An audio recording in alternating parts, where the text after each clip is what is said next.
Revisiting causation.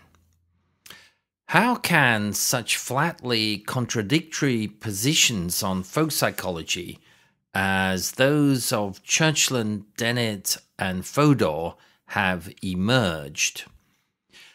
I believe that one explanation lies in different conceptions of causation.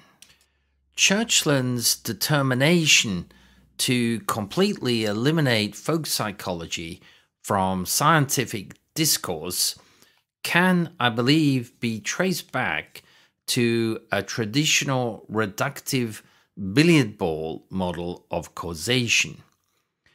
If all causation in the world is of this type, then indeed the concepts of folk psychology would not fit into any scientific explanation of it. However, there are other ways of looking at causation. For example, a more modern way to consider causation is via the concept of supervenience.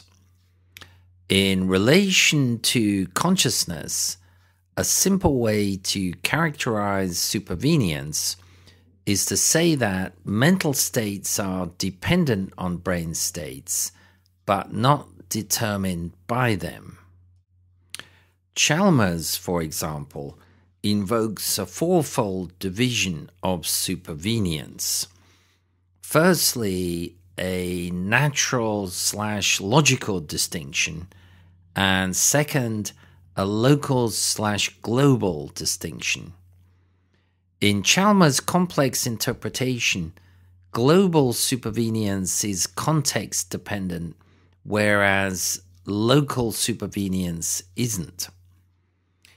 There are other theories of causation in the field of consciousness studies, such as David Rose's multilevelism and Carl Craver's mechanistic mosaic approach, which rejects simple reductionism. And the really big issue is whether there can be top-down causation.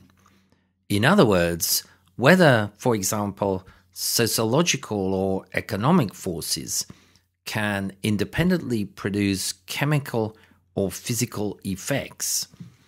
This would go a long way toward overcoming the conventional objections to folk psychology and pave the way to integrating it into a scientific explanation of consciousness.